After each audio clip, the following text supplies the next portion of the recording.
جی خوش آمدید ناظرین، ایک بار پھر پروگرام ساروید ہدایت میں، اور آج انتہائی سیر لندن میں 2:40 ہے۔ دیگر شہروں کے کچھ شہروں کی ٹائمنگ ہم چلا رہے ہیں، اور دیگر شہروں کے جو ناظرین ہیں اپنے اپنے مقامی وقت کا ضرور خیال رکھیے گا۔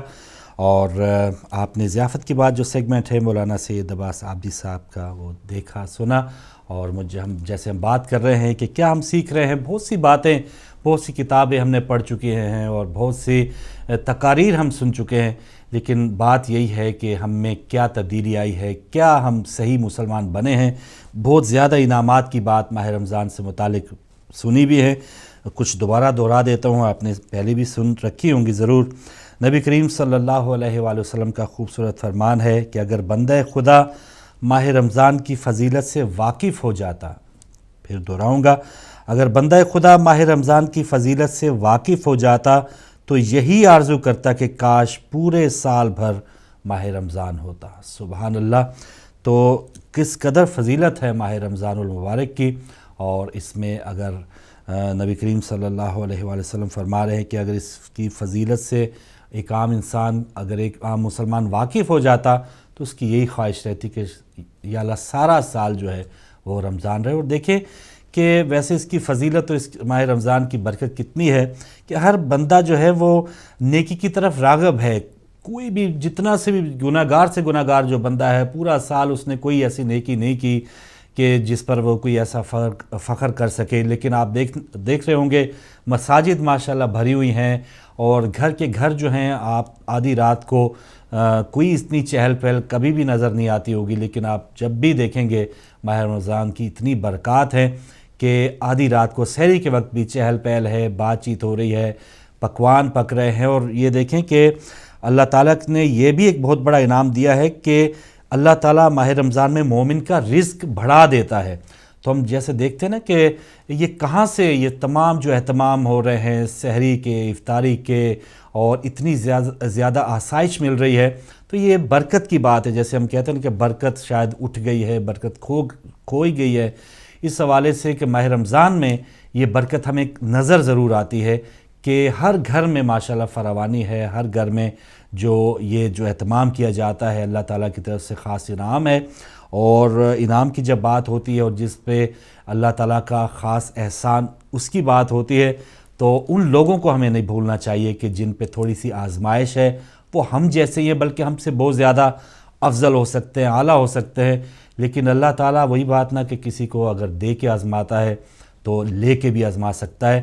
تو ایسے لوگ جن پر تھوڑا سا اللہ تعالیٰ نے لے کے آزمایا ہوا ہے، ان کے پاس کھانے پینے کی اشیاء نہیں ہیں، تو ان کا خیال رکھنا بھی ہم سب کا بہت بہت زیادہ فرض ہے۔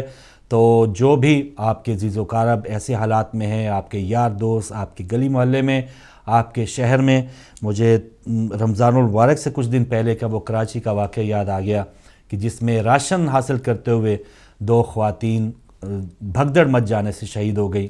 تو ایسے بہت سے جو خواتین یا ایسے نادار افراد، نادار بچے اگر ہم دیکھیں تو ہمارے ہر گلی محلے میں، اگر میں پاکستان کی بات کروں یہاں پر تو بہت زیادہ سہولت ہے، بہت زیادہ اتنی کوئی غربت نہیں ہے۔ اگر پاکستان انڈیا کی بات کروں، آپ کو ہر گلی محلے میں اس طرح کے لوگ مل جائیں گے۔ تو ایسے لوگ جو کہیں راشن ڈپو میں جا کے یا راشن کے جہاں پر بانٹا جا رہا ہے وہاں پر جا کے بھگدڑ مچنے سے جو لوگ مارے جاتے ہیں، شہید ہو جاتے ہیں، تو اسی گلی محلے کے جو بڑے بڑے مخیر حضرات ہیں جن کے ناموں کی تختیاں شاید کہاں کی کہاں لگی ہوتی ہیں، جو اپنے ریاکاری کے لیے یا اپنے دکھاوے کے لیے بہت بہت بڑی جگہوں پہ انعامات کروا کے اللہ کی راہ میں کہتے ہیں کہ ہم نے خرچ کیا، لوگوں سے کہلواتے ہیں کہ ان کو سخی کہا جائے، ان کو کہہ لے کہ اتنا زیادہ بڑا ڈونر کہا جائے، ان کو خطابات دیے جاتے ہیں، لیکن اگر انہوں نے ان گلیوں میں جو عورتیں بیچاری وہاں لائنوں میں جا کے ماری جا رہی ہیں تو ان کا خیال نہ رکھا، تو یہ تمام جو ریاکاریاں ہیں یہ انہی کے آگے آئیں گی۔ اور ہم سب کو یہ احتیاط کرنا ہوگی کہ ہم جہاں بھی اہتمام کرتے ہیں سحری کا، افطاری کا، کوئی بھی رزق کا ایک دانہ بھی ضائع نہ ہونے پائے۔ یہ بھی ہماری بہت بڑی خامی ہے کہ ہمیں جب بھی اللہ تعالیٰ نے عطا کیا ہے بجائے کہ شکر کے ساتھ اس کو بہت ہی اچھے انداز میں ہم استعمال کریں، ہم الٹا اس کو ضائع کر دیتے ہیں۔ کچھ بھی ایک پلیٹ میں ڈال لیا اور اس کے بعد تھوڑا سا ایک لقمہ لیا اور اس کے بعد کوئی اور ڈش نظر آئی اور وہ پلیٹ وہیں کی وہیں رہ گئی، اور ظاہر ہے وہ تو کسی نے کھانی نہیں ہے، اور وہ آتے جاتے کہیں نہ کہیں وہ بن کی زینت بن گئی اور بن میں چلی گئی۔ تو یہ تمام جو رزق کی فراوانی اگر اللہ تعالیٰ نے آپ کو یہ دی ہے تو یہ بہت بڑی ہم سب کی ذمہ داری ہے کہ فضول خرچی نہ ہو، اور ان لوگوں کا خیال رکھیں۔ آپ نے بہت سی فوٹیجز دیکھی ہوں گی کہ جو بچے، آپ نے ایک دن پہلے میں یہ بھی دیکھ رہا تھا کہ بہت بڑا 5 اسٹار ہوٹل، ایک تصویر تھی ایک اخبار میں کہ ایک 5 اسٹار ہوٹل ہے، ایک باپ جو ہے اپنے بچے کے ساتھ فٹ پاتھ پہ باہر ایک دوسرے کو دیکھ رہے ہیں، اور اندر شیشے کے اندر جو ہوٹل میں لوگ بیٹھے ہیں ان کے میز کے سامنے اور آگے پیچھے روانی ہے، ڈشز ہیں، لیکن جو باہر لوگ بیٹھے ان کو احساس نہیں ہے۔ لیجیے، باتیں بہت سی ہیں، ایک کالر ہے ہمارے ساتھ، ان سے بات کرتے ہیں اور پوچھتے ہیں کہ ان کا رمضان شریف کیسے جا رہا ہے۔ السلام علیکم۔ آپ کی کال ڈراپ ہو گئی، آپ دوبارہ آئیے اور جو بھی آپ بات کیجئے، دل کی بات کرنا چاہیں، اور کیا ہم سیکھ رہے ہیں ہمارے رمضان سے، سحر کے وقت کی آپ کی کیا خاص طور پہ کچھ اپنی کوئی فیوریٹ ڈشز بھی ہوتی ہیں، کوئی ایسی ٹپ بھی دینا چاہیں کہ جو لوگ شکایت کرتے ہیں کہ ہمیں بہت پیاس لگ گئی، تو کچھ لوگوں کو پتہ ہے کہ یہ فلاں چیز پئیں تو اس سے زیادہ پیاس لگے گی، کچھ لوگ چائے کو بہت زیادہ پسند کرتے ہیں، کچھ لوگ جو ہیں بلکہ دونوں ہی، ایک ہاتھ پہ چائے بھی ہے، ایک ہاتھ میں ملک شیک بھی ہے، یا کوئی ٹھنڈا کوئی ڈرنک بھی ہے۔ تو یہ دونوں چیزیں ہمیں، وہ تو کسی دن ڈاکٹر صاحب سے ہم پوچھیں گے کہ یہ ٹھنڈا اور گرم ملا کے پینے سے ہم کیا کر رہے ہیں، اور بعض اوقات یہ بھی ہمیں شاید ڈر یا خوف، آج تو خیر 5واں روزہ ہے، شاید یہ ڈر خوف تھوڑا کم ہو گیا اور تھوڑی سی پریکٹس ہو گئی ہے کہ صبح سے شام تک اگر ہم کچھ کھائیں پیئیں گے نہیں، یا یہ چیز کھائیں گے تو ہمارا گزارا ہو جائے گا، کوئی تڑپنے یا کوئی گھبرانے کی بات نہیں ہے۔ شروع میں ذرا یہ ہوتا ہے کہ جتنا زیادہ ہم کھا سکتے ہیں کھا لیں، پتہ نہیں کیا ہوگا 18-19 گھنٹے اگر بھوکا رہنا پڑ گیا تو کیا ہوگا۔ تو آپ سب کو اب یہ تجربہ ہو گیا ہوگا کہ یہ زیادہ کھانے سے اس میں کوئی بات نہیں ہوتی، یہ اللہ تعالیٰ کی طرف سے خود ایک انعام مل جاتا ہے، لوگوں کو ایک صبر آ جاتا ہے، ایک طاقت اور ہمت آ جاتی ہے روزہ دار کو، کہ ویسے شاید 1 گھنٹہ بھی ہمیں بھوک اور پیاس برداشت کرنا پڑے تو بہت مشکل ہو جائے۔ تو یہ 18-19 گھنٹے کیسے گزر جاتے ہیں، کس انداز میں گزر جاتے ہیں، تو یہ اللہ تعالیٰ کا خاص انعام ہے، جہاں پر ایک سانس لینا بھی عبادت ہے، اگر آپ روزے کے دوران سو گئے ہیں، آرام کر رہے ہیں، وہ بھی عبادت ہے۔ تو سبحان اللہ۔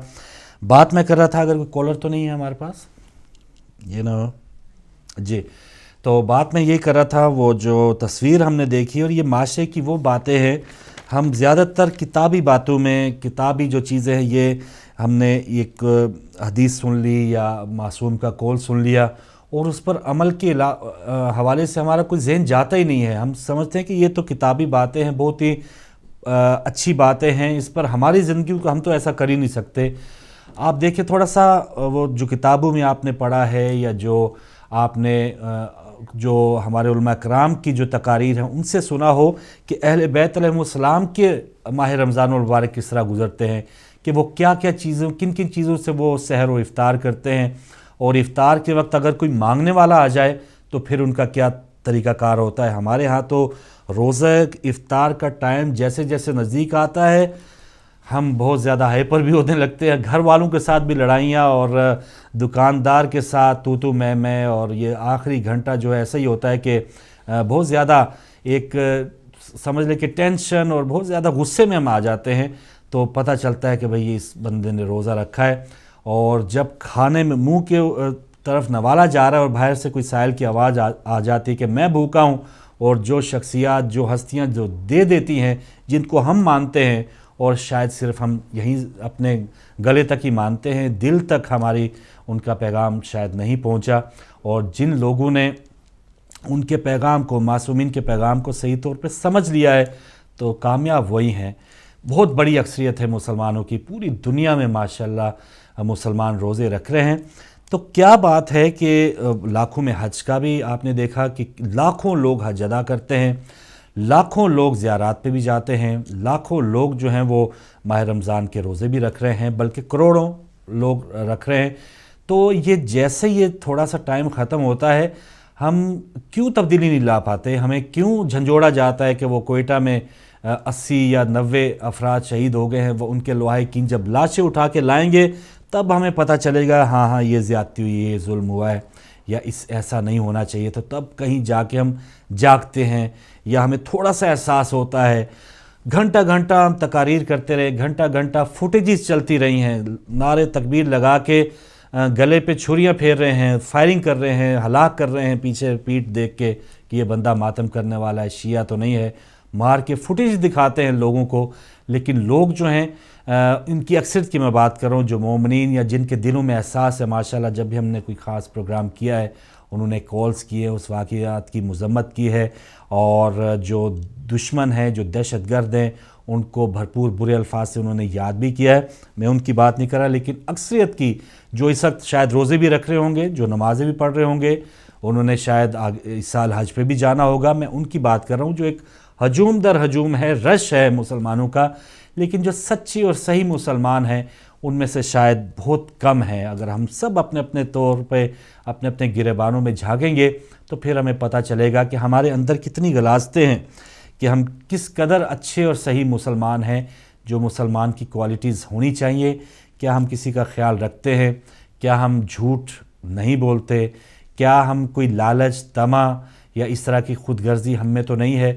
یہ بہت برائی ہے. کیا ہم نے کبھی غیبت کی ہے یا نہیں کی؟ غیبت تو اب ایسا کھیل بن چکا ہے کہ غیبت کے بغیر اب ہمارا شاید دن ہی نہیں گزرتا. اگر آپ فیس ٹو فیس کوئی بندہ آپ کے سامنے ہے، حق کی بات اگر آپ میں اس میں کوئی برائی نظر آ رہی ہے یا آپ اس کی اصلاح کرنا چاہتے ہیں، تو یہ بھی ہمارے دین اسلام میں طریقہ کار موجود ہے کہ کس طرح سے دوسرے کی اصلاح کرنی ہے کہ دوسرے کو برا بھی نہ لگے. حضرت امام حسن و حسین علیہ السلام کیا وہ واقعہ ہمیں بار بار شاید یاد دلایا جاتا ہے کہ کس طرح سے ایک بوڑھے شخص کو آپ علیہ السلام نے وضو کرنے کا طریقہ اپنا خود وضو کر کے سمجھانے کی کوشش کی کہ یہ میرا وضو ٹھیک ہے یا دوسرے شہزادہ پاک کا وضو ٹھیک ہے. تو اس بوڑھے شخص نے بتایا کہ اصل میں وضو میرا ٹھیک نہیں تھا. تو یہ طریقہ کار ہمیں بتایا گیا ہے تبلیغ کرنے کا، اصلاح کرنے کا. تو یہ بہت سی ایسی باتیں جو معصومین سے ہم سیکھنا چاہیے ہے بحیثیت مسلمان. ہم وقتی طور پہ تھوڑا سا ہم سدھرے ہوئے ہیں، اس وقت تو شیطان بھی نہیں ہے، وقتی طور پہ ہم نے چلے اندرونی طور پہ نہ صحیح، سطحی طور پہ تھوڑا سا لبادہ ہم نے مسلمانوں والا اوڑھ رکھا ہے. تو اچھی بات یہ ہے کہ ہم اس کو کنٹینیو رکھیں، اور جو ایک اسلام یا دین اسلام یا بحیثیت مسلمان ہم کو ہونا چاہیے. کیا اچھی بات ہے کہ ہم صرف 1 مہینہ کیوں، ہم 11 مہینے بھی ایسے ہی رہیں اور ایک اچھے اور سچے مسلمان بن کے، اور پھر پوری دنیا پہ ایک نئی جو ہے ایک لیبل لگا ہوا ہے کہ مسلمان تو دہشت گرد ہیں اور مسلمان جو ہیں وہ آپس میں مارا ماری کرتے ہیں. تو یہ تمام چیزوں سے ہم بچ سکتے ہیں، تمام جو لیبل ہیں وہ ہم سے اتر سکتے ہیں. ایک خوبصورت قول ہے وہ بیان کروں گا، اور اس کے بعد پھر چند اشعار ہیں نعت رسول مقبول صلی اللہ علیہ وآلہ وسلم کے، وہ میں پیش کروں گا. نبی کریم صلی اللہ علیہ وآلہ وسلم کا فرمان ہے کہ روزہ دار کی دعا کبھی رد نہیں ہوتی. سبحان اللہ. آپ نے فرمایا کہ روزہ دار کی دعا کبھی رد نہیں ہوتی. تو یہ بہت بڑا ایک انعام ہے کہ روزہ دار جو بھی مانگتا ہے اللہ تعالیٰ اس کی دعا کبھی رد نہیں کرتا. اور پھر آخرت میں جو اس کو انعام، جیسے وہ میں جنت کے دروازوں کی بات کر رہا تھا کہ 8 دروازوں میں سے ایک دروازہ جو ہے وہ روزہ داروں کے لیے. لیجیے کالر ہمارے ساتھ، ان سے بات کرتے ہیں. السلام علیکم. السلام علیکم. جی وعلیکم السلام. ہمارے ساتھ کون، کہاں سے؟ فاروق بھائی، میں مرتضیٰ بول رہا ہوں کونگو سے. مرتضیٰ صاحب کونگو سے، ماشاءاللہ ماشاءاللہ. جی افریقہ سے. جی جی بسم اللہ. ابھی میں نے اپنے واقعہ سنا جو آپ نے یہ ہوٹل کے بارے میں، جو کھانے کے بارے میں بتایا، تو مجھے ایک نظم میں نے لکھی تھی، اگر اجازت ہو میں آپ کو سناؤں. جی بسم اللہ بسم اللہ. سارے لوگوں کے لیے پیغام ہے، خاص کر رمضان جو خوشی کا موقع اللہ تعالیٰ نے ہمیں چانس موقع عنایت فرمایا ہے. زندگی میں جب ملے کوئی خوشی، دل یہ چاہے ہر طرف ہو روشنی، شکر کر مالک کا دے سب کو دعا، نعمتیں پھر ہر طرف سے آئے گی، تیری خوشیاں اور بھی بڑھ جائے گی. جب یتیموں سے ملے تو پیار کر، ہو سکے تو انہیں آباد کر. کیا کہنا. لگ گئی تجھ کو اگر ان کی دعا، زندگی تیری ہنسی ہو جائے گی، تیری خوشیاں اور بھی بڑھ جائے گی۔ ماشاء اللہ ماشاء اللہ۔ تیری خوشیاں اور بھی بڑھ جائے گی۔ ہو نہ غافل خدمت ماں باپ سے، پرورش بچوں کی کر اخلاق سے، ہو گئے بچے جوان اگر اس طرح سے، قوم کی قسمت سنورتی جائے گی، تیری خوشیاں اور بھی بڑھ جائے گی۔ حادثہ کوئی بھی ہو ہمت نہ ہار، صبر سے کر لے گا تو مشکل کو پار، شب اندھیری ہے تو دن بھی آئے گا، ہر طرف پھر روشنی ہو جائے گی، تیری خوشیاں اور بھی بڑھ جائے گی۔ رے حسد سے دور غیبت سے پرہیز، ہے بڑی ذلت جو تو مانگے جہیز، کر قناعت میں بسر تو زندگی، زندگی آرام سے کٹ جائے گی، تیری خوشیاں اور بھی بڑھ جائے گی۔ اور ایک اس میں ایک بند ہو ہے، ماں کسی کی ہو اسے تو ماں سمجھ، دے سکے جتنا اسے تو دے دے سکھ، ہر جگہ کام آئے گی تجھ کو یہ ماں، زندگی ہر جگہ کام آئے گی تجھ کو یہ ماں، زندگی تیری امر ہو جائے گی، تیری خوشیاں اور بھی بڑھ جائے گی۔ سبحان اللہ۔ تو امیری یا غریبی کو نہ دیکھ، تجھ سے ملنا چاہیے بس سب کو چین، ہو گئی انسانیت گر تجھ سے خوش، پھر مشیت تجھ سے خوش ہو جائے گی، تیری خوشیاں اور بھی بڑھ جائے گی۔ کر ادا خالق کی سب تو واجبات، ہو سکے تو مستحب بھی کر ادا، تو افادہ کر کتاب نور سے، پھر تیری جنت تجھے مل جائے گی۔ اس میں ایک نیگیٹو بندہ بنا تھا، ہو ضرورت تو کسی کے کام آ، زندگی کا تو کوئی مقصد بنا، ورنہ روئے گا بہت پچھتائے گا، جب تیری یہ زندگی کٹ جائے گی۔ بہت بہت شکریہ فاروق بھائی، اللہ حافظ۔ واہ واہ واہ، مرتضیٰ صاحب کانگو سے، افریقہ سے آپ نے کال کی اور اپنے دل کی باتیں آپ کو اللہ تعالیٰ نے صلاحیت دی تھی، خود اشعار آپ نے کہے ہیں، اور ایک ایک جو برائی یا جو بھی ہم بات کر رہے تھے ان کو آپ نے اشعار کی صورت میں پیش کیا۔ اللہ تعالیٰ آپ پر خاص احسان کرے اور یہ جو آپ کی قلم کی طاقت ہے وہ اسی طرح اور بڑھتی رہے۔ بہت اچھے اشعار مرتضیٰ صاحب کے۔ بچوں کی تربیت کے حوالے سے بھی کچھ ان کا ایک مصرع تھا، تو یہ بچوں کی تربیت کے حوالے سے بھی ماہ رمضان میں بہترین موقع ہے کہ بچوں کو سکھایا جائے، بچوں کو ایک عام روٹین، بچے جیسے بڑے کریں گے، جس طرح جن کاموں میں بچے مشغول ہوں گے، بچے خود بخود اس میں وہ ڈھلتے جائیں گے، وہ ان کو فالو کریں گے۔ ایک اور کالر ہیں، السلام علیکم۔ السلام علیکم جی، السلام علیکم۔ مولا علی مدد، ہمارے ساتھ کون، کہاں سے؟ جی ٹی وی سے نہ سنو بھائی، میں آپ سے ایک بات پوچھنا چاہتا ہوں۔ بھائی اپنا نام بتانا چاہیں گے؟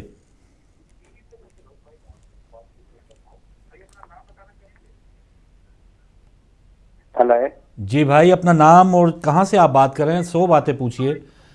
ایک منٹ بھائی، سوری، ٹی وی کی آواز آہستہ کر دیں۔ جی سوال کرنا چاہتا ہوں۔ جی بھائی، میں اپنا نام بھی بتانا چاہتا، کوئی بات ایک میں آپ سے چھوٹا سا ایک سوال کرنا چاہتا ہوں۔ جی بھائی، میں نے پہلی دفعہ آپ کو کال کی ہے، میں پوچھنا یہ چاہتا ہوں، آج ایک فرشتہ میرے پاس آیا۔ ایک فرشتہ؟ اچھا، ایک فرشتہ میرے پاس آیا، ٹھیک ہے، اور اس نے یہ کہا کہ آپ جو اہل تشیع ہیں۔ جی جی بھائی، آپ ٹی وی سے سن رہے ہیں یا آپ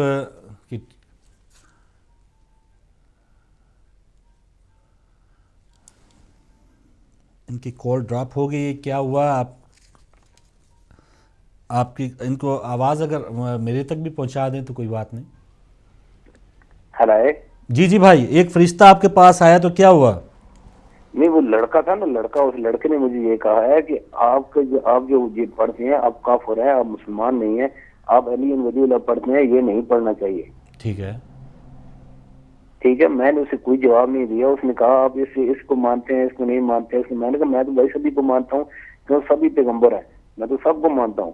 اس نے کہا نہیں، تم یہ نہیں کرتے، یہ نہیں کرتے، آپ ایسی باتیں کرتے ہیں، آپ ایسی باتیں کرتے ہیں۔ چلے بھائی، تو آپ چلے، آپ نے مجھے نہیں سمجھ آ رہی کہ آپ اپنی بات کر رہے ہیں، کبھی آپ نے بتایا فرشتہ آیا، پھر آپ کہہ رہے ہیں لڑکا آیا، کوئی ایسی بات نہیں ہے بھائی. تھوڑا سا آپ جس بھی مسلک میں ہیں آپ اپنے مسلک کو دوبارہ پڑھیں، اور پھر اس کے آگے پھر سٹیپ آتا ہے کہ آپ نے کہاں جانا ہے. اور یہ پہلے تو کسی مدرسے اسکول میں وہی بات نہ کہ اے بی سی یا الف بے کی طرف تو جائیں، وہ تو سیکھیں، اس کے بعد اپنے مسلک کو جانیں، اور اس کے بعد یہ جو شیعت ہے یا علی ولی اللہ کہنا ہے یہ تو بہت آگے کا مرحلہ ہے، یہ اوپر کی کلاس کہہ لیں، یا ہم جسے کہتے ہیں نا کہ یونیورسٹی کا معاملہ ہے. آپ فی الحال جو روزہ رکھ رہے ہیں، جو نماز آپ جس بھی مسلک میں پڑھ رہے ہیں آپ پڑھیے، تھوڑا سا دین کی طرف آئیے، پھر آپ کو پتہ چلے گا آگے چل کے کہ وہ کیا کیا مراحل ہیں. اور پھر اللہ تعالیٰ نے اگر آپ کو توفیق دی تو پھر آپ بھی وہی کچھ کریں گے جو ہدایت ٹی وی کے دیکھنے والے جو زیادہ ناظرین وہ کرتے ہیں. تو آپ فی الحال اللہ تعالیٰ نے آپ کو توفیق دی، آپ اس وقت جاگ رہے ہیں، کچھ اچھے نیک کام ہی کریں گے تو ہم آپ کے لیے دعا گو ہیں. تو لیجئے، بھائی نے اپنا نام نہیں بتایا، اور مجھے بس یہی ہے کہ آپ سے آپ کے لیے دعا ہم کر سکتے ہیں. آپ جو بھی اچھا کام کریں اللہ تعالیٰ آپ کو مزید توفیق دے، اور دین کو سمجھنے کی زیادہ سے زیادہ توفیق دے. کوئی بھی سوال آپ کے ذہن میں ہو تو علماء کرام کے پروگرام میں آپ ان سے سوال پوچھ سکتے ہیں، رہنمائی حاصل کر سکتے ہیں. کچھ عرصہ پہلے شاید میرا ذہن بھی آپ جیسے ہی تھا، اور میں بھی ویسے ہی تھا، میں بھی ویسے ویسے یہ وہ یہ کیا ہو گیا، وہ کیوں ہو گیا، یا کچھ جو ایسے حقائق اس پر نظر ہی نہیں، یا اس کی طرف تو دھیان ہی نہیں دینا کہ یہ کیسے ہو سکتا ہے، یہ بندہ نہیں، یہ کیسے ہو سکتا ہے کہ یہ ایسی شخصیت جو میں ان کا اتنا احترام کرتا ہوں وہ بھی ایسا ہو سکتا ہے. یہ تاریخی جو حقائق ہے یہ بہت آگے کے مراحل ہیں. بھائی آپ جو نیک کام کر رہے ہیں اس کو فی الحال فالو کریں، روزہ رکھیں، نماز پڑھیں، اور پھر آگے چلتے جائیں. انشاءاللہ اللہ تعالیٰ آپ کی مدد فرمائے گا. کوئی اگلے کالر ہے ہمارے ساتھ؟ آج انتہائی سار لندن میں 2:40 ہے، اور دیگر جو شہروں کے ناظرین ہیں وہ اپنے اپنے مقامی وقت کا خیال رکھیے.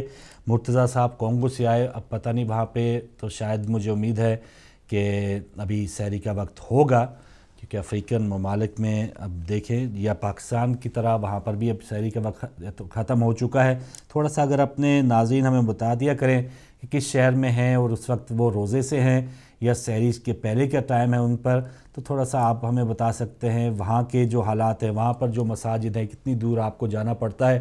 تھوڑا سا اگر آپ اپنے دیگر فیملی ممبر، ہم سب فیملی ممبر ہیں ہدایت ٹی جو ناظرین ہیں، تو ایک دوسرے کو تھوڑا سا اپنے شہر سے متعلق بتا دیں، کیا کیا مسائل ہیں وہ بتا دیں، کیا کیا اچھائیاں ہیں وہ بتا دیں، تو تھوڑا سا ایک اویئرنیس اور ایک دوسرے کے حالات جاننے کا ہمیں موقع ملے گا.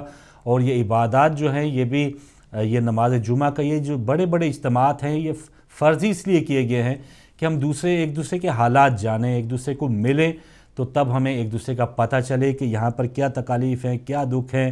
یہ جو میری ساتھ جو کندھے سے کندھا جوڑے ہوئے کھڑا ہوا مسلمان میرے ساتھ نماز پڑھ رہا ہے، اس نے کیسے کپڑے پہنے ہوئے ہیں، یہ اس کو کیا مجبوری ہے، یہ بھوکا تو نہیں ہے. یہ تمام چیزیں ہمیں عبادات سکھاتی ہیں. اگر ہم نے اپنی نماز آ کے پڑھ لی اور مسجد کے اوپر، مسجد کی دیوار کے پاس یا مسجد کے آتے جاتے ہم تھوڑا سا اونچے ہو کے چلے کہ لوگ مجھے ذرا دیکھ لیں، کیونکہ میں نے روزے کے دوران ٹوپی بھی پہنی ہوئی ہے، تسبیح بھی ہاتھ میں پکڑی ہوئی ہے، اور بڑا سج دھج کے یا بڑے اہتمام کے ساتھ میں نکلا ہوں، بڑی محنت کے ساتھ کہ لوگ مجھے دیکھیں. تو لوگ تو آپ کو دیکھ لیں گے، لوگ آپ کو ہو سکتا ہے نیک بھی قرار دے دیں، لیکن وہ عبادت جو ہے وہ رائے گاں چلی جائے گی، اس کا کوئی فائدہ نہیں ہوگا. تو ایسی عبادت کیجئے جو اصل عبادت کا ایک مقصد ہے کہ دیگر جو مسلمان ہیں، دیگر جو انسان ہیں، ایون جو جانور ہیں، ان کا بھی ہم احساس کریں، تو تب صحیح مسلمان بنتا ہے. ورنہ ایک ایک چیز کا ہم سے جب سوال پوچھا جائے گا کہ آپ کے پاس صحت تھی، آپ نے اس صحت کا کیا کیا، آپ کے پاس تعلیم تھی، آپ نے اس تعلیم کا کیا کیا، آپ کے پاس رزق تھا اللہ کی طرف سے اور بہت زیادہ فراوانی تھی رزق کی، تو جو آپ سے زائد رزق تھا یا آپ کے ضرورت سے زیادہ جو پیسہ تھا آپ نے اس کا کیا کیا. تو پتہ نہیں کیا کیا سوالات ہوں گے. بس اللہ تعالیٰ سے ڈرتے رہنا چاہیے کہ اللہ تعالیٰ ہمیں توفیق عطا فرمائے اور دل تھوڑا سا بڑا کرے اور ذہن تھوڑا سا کھولے، تاکہ حقائق کو ہم ماننے کی طرف تھوڑا سا راغب ہوں، ریجڈ نہ ہوں، وہیں سکتے کے اوپر نہ رہیں، یا ایک طرح جیسے پتھر پڑے ہوئے ہیں ویسی نہ رہیں. اگر اسی طرح ہماری یہ زندگی گزر گئی تو بالکل ہمیں نقصان ہی ہوگا، ہمیں کوئی اس کا فائدہ نہیں ہوگا. تو اپنے آپ کو ریجڈ نہ رکھیں، اپنے آپ کو تھوڑا سا جیسے کہتے ہیں نا جس طرح پانی ایک رواں پانی جو ہے وہی پاک صاف ہوتا ہے، جو پانی کھڑا ہوا ہے اس میں گند بھی ہوگا، کیچڑ بھی ہوگا، وہ ناپاک بھی ہوگا، اسے نہ کوئی پیے گا اور اس کا کوئی فائدہ نہیں ہوگا۔ جو پانی رواں ہے اسی کا فائدہ ہے۔ تو اپنے آپ کو بھی تھوڑا سا رواں رکھیں، کہیں ٹکے ہوئے کسی کے گھر میں کسی خاص مسلک کے دوران اگر آپ پیدا ہوئے ہیں، آپ کے والدین فلاں مسلک سے ہیں، فلاں کو فالو کر رہے ہیں، تو آپ نے کوئی تحقیق نہیں کی، آپ نے اپنی تعلیم کا کوئی فائدہ نہیں اٹھایا، تو پھر آپ وہیں کے وہیں رہیں گے۔ اور اگر آپ نے صحیح ماشاءاللہ تحقیق کے بعد بھی اپنے آپ کو اپنائے، ایک بار مولانا سید عباس عابدی صاحب کا انٹرویو کر رہا تھا، انہوں نے بتایا کہ میں نے خود شیعت کی تحقیق کی ہے، وہ خود سید گھرانے میں وہ پیدا ہوئے، اور جب ان کے والدین انہیں کم بھیج رہے تھے تعلیم حاصل کرنے کے لیے تو انہوں نے بتایا کہ میں نے پہلے شیعت کی تحقیق کی تھی کہ آیا یہ لوگ جو یہ جو والدین مجھے جہاں پر بھیج رہے ہیں یہ ٹھیک بھی ہے یا نہیں۔ تو یہ کرنا سب کا فرض ہے، یہ نہ ہو کہ ہم بس اس ایک گھرانے میں پیدا ہوئے اور وہیں کے وہیں ہو کے ختم بھی ہو گئے، ہم نے کوئی اپنے طور پہ علم حاصل نہیں کیا۔ دیجیے کالر آ چکے، ان سے بات کرتے ہیں۔ السلام علیکم۔ السلام ورحمۃ اللہ وبرکاتہ۔ السلام علیکم۔ السلام علیکم ورحمۃ اللہ۔ وعلیکم السلام جناب مولانا سید نجم الحسن صاحب کی آواز لگ رہی ہے مجھے۔ خیریت ہے؟ ٹھیک ہے ماشاءاللہ، آپ کی دعائیں ہیں۔ اللہ تعالیٰ انشاءاللہ ماہ صیام کی برکتیں اور اس کی رحمتوں سے ساری امت کی دنیا اور آخرت منور فرمائے انشاءاللہ۔ الہی آمین، الہی آمین۔ مولانا ایک حدیث ہے، بس تھوڑی سی شیئر کرنا چاہوں گا۔ بسم اللہ بسم اللہ۔ نبی اکرم صلی اللہ علیہ وسلم کی بہت ہی خوبصورت، ایک نورانی، ایک بہت ہی گہرا مطلب ہے اس حدیث میں۔ سبحان اللہ۔ چونکہ یہ مہینہ جو ہے، اس مہینے کو بہار قرآن کا مہینہ بھی کہتے ہیں، اور اس میں کوئی شک نہیں ہے کہ یہ مہینہ احادیث و روایات میں جیسے کہ بیان کیا گیا ہے کہ تمام تر آسمانی کتابیں اسی مہینے میں جو ہے وہ نازل ہوئی۔ اس کا مطلب یہ ہے کہ تمام تر آسمانی کتابوں کا نازل ہونا گویا خدا کے پروردگار کی جانب سے عالم غیب سے تمام تر حقائق اور اسرار کا نزول اسی مہینے میں ہوا۔ سبحان اللہ۔ اب جس میں قرآن کریم جو ہے وہ سب سے بہترین کتاب ہے اور سب سے کامل اور اکمل کتاب ہے۔ حضور کی حدیث ہے، بسم اللہ الرحمن الرحیم، من علم ولدا له القرآن قلدہ اللہ قلادۃ یعجب منها الاولون والآخرون یوم القیامہ۔ اس کا حدیث کا ترجمہ یہ بنتا ہے کہ جس کسی نے اپنے بچے کو، اپنے بیٹے کو، بیٹی کو اگر قرآن سکھایا، کچھ قرآن کی تعلیم دی، تو پروردگار اس شخص کے گردن میں ایک سونے کا ایک نورانی جو ہے وہ گردن بند ایک ہار جو ہے وہ پروردگار پہنائے گا۔ سبحان اللہ۔ اس ہار کی نورانیت ایسی ہوگی کہ کلہم مخلوق جو روز قیامت جمع ہوگی اس ہار کو دیکھ کر اس کی نورانیت کو تعجب کریں گے۔ واہ واہ واہ۔ یعنی واقعاً قرآن کریم کو سکھانے کا جو عمل ہے اس قدر نورانی ہے، اور ظاہر ہے کہ قرآن کریم کی سمجھ اور اس کی معرفت کے درجات ہیں۔ پروردگار سے دعا ہے کہ خداوند عالم ہمیں اس پاکیزہ اور قرآنی اور نورانی مہینے کے صدقے انشاءاللہ ہمیں دنیا اور آخرت میں قرآن و اہل بیت علیہ السلام سے حقیقی وابستگی جو ہے وہ عنایت فرمائے، ہمیں توفیق دے۔ اور یہ جو وابستگی ہے قرآن و اہل بیت سے، اس کا مطلب یہ ہے، اس کا معنی یہ ہے کہ ہم واقعاً دنیا میں رہتے ہوئے دنیا کی طرف متوجہ نہ ہوں، بلکہ ان نورانی مخلوقات کی طرف متوجہ ہوں، جو کہ انشاءاللہ ہمیں اس عالم ملکوت اور اس عالم بالا جس کی طرف ہم نے جانا ہے انشاءاللہ، جس کی طرف سے جہاں سے ہم آئے ہیں اسی نورانی عالم کی طرف ہم نے لوٹ جانا ہے۔ لہذا اس کے لیے ضروری ہے کہ انسان اس مہینے میں سیکھے کہ اپنے آپ کو مادی دنیا سے، مادہ کی آلائشوں سے، اور اپنی روح کو ان آلائشوں سے پاک کرے جو اس روح کو کمزور کر دیتے ہیں، وہ اعمال اور وہ چیزیں جو روح کو آلودہ کر دیتی ہیں، روح کو نجس کر دیتی ہیں۔ لہذا اس روح کو نورانی کرنے کا مہینہ ہے۔ یہی وجہ ہے کہ اس مہینے کی جو مختلف اس کے القابات اور عناوین استعمال ہوئے ہیں. ان میں سے ایک عنوان یہ ہے کہ یہ مہینہ شہر التمحیص ہے، یعنی اپنی ڈیفیشنسیاں، کمزوریاں، آلائشیں جو ہیں ان کو دور کرنے کا مہینہ ہے. یہی مہینہ ہے، اس کو شہر الطاعہ بھی کہا گیا ہے، اطاعت کا مہینہ ہے، یعنی خصوصی خداوند عالم کی اطاعت کا مہینہ ہے. کوئی سوال ہو تو میں حاضر ورنہ اجازت چاہوں گا. جزاک اللہ مولانا صاحب. بس سوال یہی ہے کہ اس ماہ مقدس میں جہاں ثواب کا یا ایک فرض کی کتنی زیادہ نیکیاں بتائی جاتی ہیں، تو اگر خدا نخواستہ کوئی بندہ غلطی کرتا ہے، گناہ کرتا ہے، تو کیا اسی زیادہ گناہ کا ثواب، گناہ کا جو گناہ ہے وہ بھی لکھا جاتا ہے اس میں، اسی گناہ زیادہ ضرب دے کے؟ معروف حدیث سے ہے نبی اکرم صلی اللہ علیہ وآلہ وسلم کی کہ اس مہینے میں شیطان جو ہے اس کو زنجیروں میں جکڑ دیا جاتا ہے اور جہنم کے دروازے بند ہو جاتے ہیں. جی. اس کا معنی کیا ہے؟ کیا واقعی دنیا سے گناہ ختم ہو جاتا ہے؟ نہیں، ایسا نہیں ہے. ایسا ہے کہ اگر کوئی چاہے تو اس کے لیے شیطان کو زنجیروں میں جکڑ دیا جاتا ہے، اگر کوئی چاہے تو اس کے لیے جہنم کے دروازے بند کر دیے جائیں گے. لیکن اگر کوئی شخص جان بوجھ کے عمدن اللہ کی معصیت کرتا ہے تو وہ معصیت ایسا نہیں ہے کہ اس معصیت کی وجہ سے جو ہے وہ خدا کا قرب اس کو حاصل ہوگا، خداوند عالم سے دوری ہوگی. لہذا پھر یہ ہے کہ جب اس طرح کا پیکیج، اس طرح کے انسینٹیو، اس طرح کی کیا کہتے ہیں برکتوں کا مہینہ ہو اور خداوند عالم کے لیے خصوصی جو ہے وہ دسترخوان جو ہے وہ ضیافت کے لیے پہن کیا گیا ہو، تو ایسے معاملے میں ظاہر ہے کہ اس مہینے میں گناہ جو ہے وہ کئی برابر جو ہے وہ اس کا جو ہے گناہ اور خداوند عالم کے غضب اور ناراضگی کا باعث ہے. ایسا نہ ہو کہ ہم غضب الہی کو دعوت دیں، بلکہ یہ مہینہ ایسا ہے کہ اگرچہ اللہ کرے انشاءاللہ. اصل دیکھیں مجرم دو طرح کے ہیں. ایک مجرم وہ ہے جو جرم کرنے کے بعد نادم ہوتا ہے، ایک مجرم وہ ہے جو جرم کرنے کے بعد اگلے جرم پہ جری ہو جاتا ہے. ایسے مجرم کی بخشش کا امکان کم تر ہے.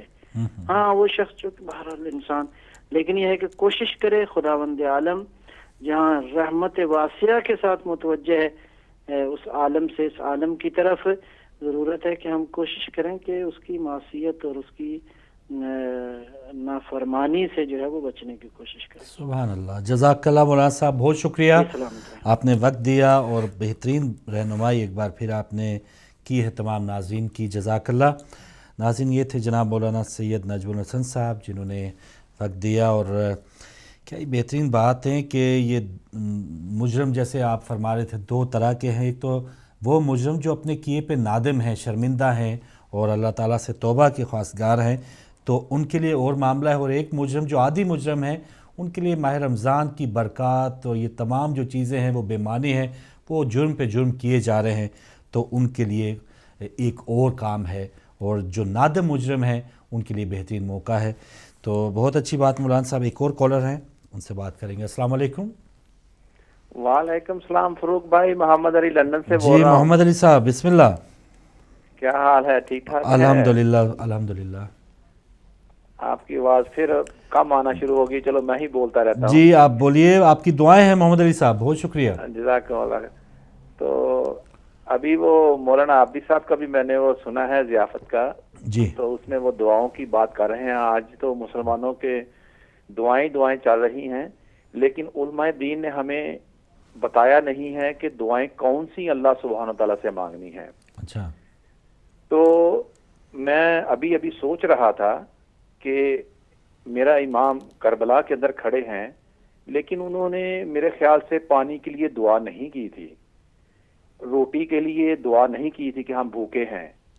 میں پوری ہسٹری میں دیکھ لوں اور نہ ہی مجھے یہ کہیں ملتا ہے، نہ ہی نبی پاک آپ صلی اللہ علیہ وآلہ وسلم کی مجھے ملتا ہے کہ وہ مصیبت میں ہوں اور وہ اللہ سبحانہ تعالیٰ سے پانی یا رزق مانگ رہے ہوں. تو یہ چیزیں فاروق بھائی، جو ہم تو ایمان لائے ہیں انبیاء کے اوپر، اپنے اماموں کے اوپر، اور ہمارے آخری نبی ہیں، لیکن دوسری طرف دیکھو فاروق بھائی، جو لوگ ایمان نہیں لے کے آئے ان کے گھروں کے اندر بھی اولاد ہے.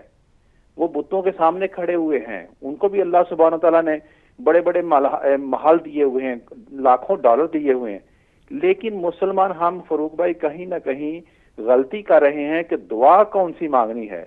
علماء دین جو ہیں وہ پلیز ہماری رہنمائی فرمائیں اور ہم کو محمد علی صاحب, آپ نے شاید مختلف پروگرامز ہمارے جو چلتے ہیں تو دعا کون سی مانگنی ہے, بہترین ہمیں ائمہ معصومین اور خاص طور پہ صحیفہ سجادیہ حضرت امام زین العابدین علیہ السلام کی دعائیں شاید آپ کی نظر سے نہیں گزری, جو ہماری صبح ہدایت میں بھی روزانہ آئی ہوئی ہیں. مجھے گفٹ بھیجا ہے اہل بیت ٹی وی والوں نے, میرے پاس دعائیں پڑی ہوئی ہیں. لیکن میں جس فلسفے کی بات کرنا چاہتا ہوں وہ علماء دین میری بات سمجھ رہے ہیں کہ ہم کو وہ دعائیں بتائیں کہ جو اس وقت امت کو بڑی سخت کی ضرورت ہے, تو وہ پلیز اگر بتا دیں رمضان میں, تو انشاءاللہ تعالی امت کے سارے مسائل فاروق بھائی ختم ہو جائیں گے. ایکچولی ہمیں وہ دعا نہیں مل رہی کہ کیا چاہیے. ہم کو تو سب کچھ ملا ہوا ہے فاروق بھائی, آپ کو سب کچھ ملا ہے, مجھے ملا ہوا ہے.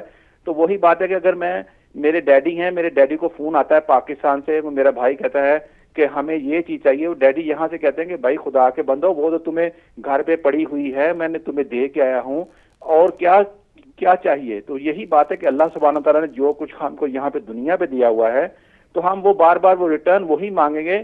تو وہ اللہ سبحانہ تعالیٰ کہتا ہے کہ وہ تو میں نے تجھے آلریڈی دے دیا ہے. تو اصل دعا اللہ سبحانہ تعالیٰ ڈھونڈ رہے ہیں.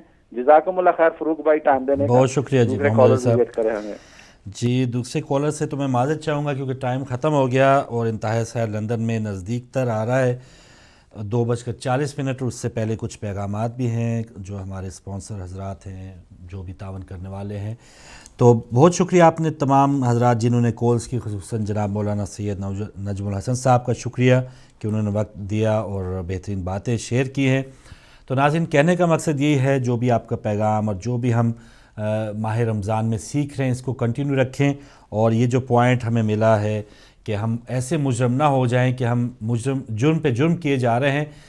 گناہ گار ہے, ہر بندہ گناہ گار ہے. مسلمانوں یا بحیثیت مسلمان ہمیں کوئی اپنی عبادات پہ کوئی ایسا فخر نہیں ہے کہ ہم نے اپنے عبادات کے زور پہ ہم کوئی ہمیں آسان منزل ملے, لیکن جو اللہ تعالیٰ کی رحمت ہے اس کے لیے ہم ضرور دعا گو ہیں. اور اپنے گناہوں کی توبہ کرنے کا یہ ہمارے پاس بہترین موقع ہے. اگلا رمضان شاید ہم ہوں یا نہ ہوں, تو یہ اس ماہ مقدس میں زیادہ سے زیادہ جتنی بھی ہم نیکیاں کر پائیں وہ کریں, اور اپنے دین سے متعلق جو بھی زیادہ سے زیادہ ہم معلومات حاصل کر پائیں وہ بھی حاصل کریں, اور جو ہم نے معلومات حاصل کر رکھی ہیں دعا ہے کہ اس پر ہم عمل بھی کریں. کنٹرول روم میں جو بھائی آپ تک نشریات پہنچا رہے تھے انہیں بھی اپنی دعاؤں میں یاد رکھیے گا. انشاءاللہ شام کو افطار ود ہدایت میں دوبارہ ملاقات ہوگی. تب تک کے لیے اجازت دیجیے. اللہ حافظ.